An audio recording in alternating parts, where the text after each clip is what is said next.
بسم اللہ الرحمن الرحیم نحمدہ و نصلی علی رسول الکریم۔ آج ہمارا موضوع ہے بے اولادی،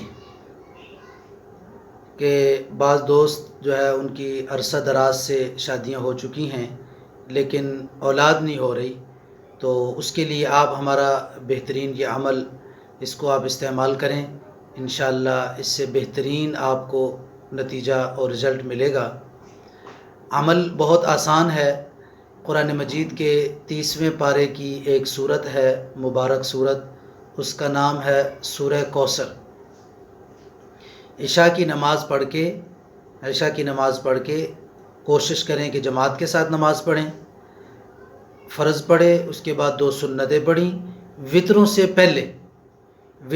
پہلے 313 مرتبہ سورہ کوثر کی تلاوت کریں، اور سورۃ کوثر کی تلاوت کر کے ایک کیلا لے لیں، اس کے اوپر اس کو دم کر دیں۔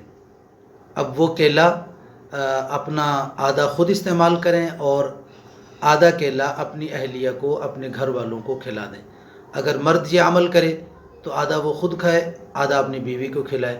عورت بھی یہ عمل اسی طرح کر سکتی ہے۔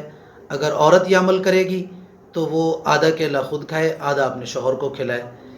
یہ کیلا کھا کے اس کے بعد پھر کم از کم 5 منٹ دعا مانگیں، اس کے بعد پھر دونوں وطر پڑھ لیں، اس کے بعد پھر ملاقات کریں۔ انشاءاللہ 7 دن، 11 دن، 21 دن۔ ویسے اس کا بہترین طریقہ یہ ہے کہ پہلا مہینہ جب عورت ماہواری سے فارغ ہو، غسل کر لے، تو 7 دن مسلسل یہ عمل کریں۔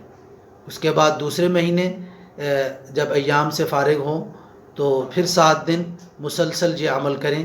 پھر تیسرے مہینے، یہ عام طور پہ پہلے مہینے میں، یا زیادہ مسئلہ ہو گیا تو دوسرے مہینے میں، حد تیسرے مہینے کے اندر لازمی اللہ رب العالمین خوشی عنایت فرماتے ہیں۔ اس صورت مبارکہ کی برکت سے آپ اس صورت مبارکہ کو استعمال کریں، ہر مسلمان کو اس کی اجازت ہے۔ اللہ تبارک و تعالی آپ کو نیک صالح اولاد عطا فرمائے، اور میرے اور آپ کے لیے اللہ تبارک و تعالی دنیا آخرت میں خیریں بھلائیاں مقدر فرمائے۔ وآخر دعوانا ان الحمدللہ۔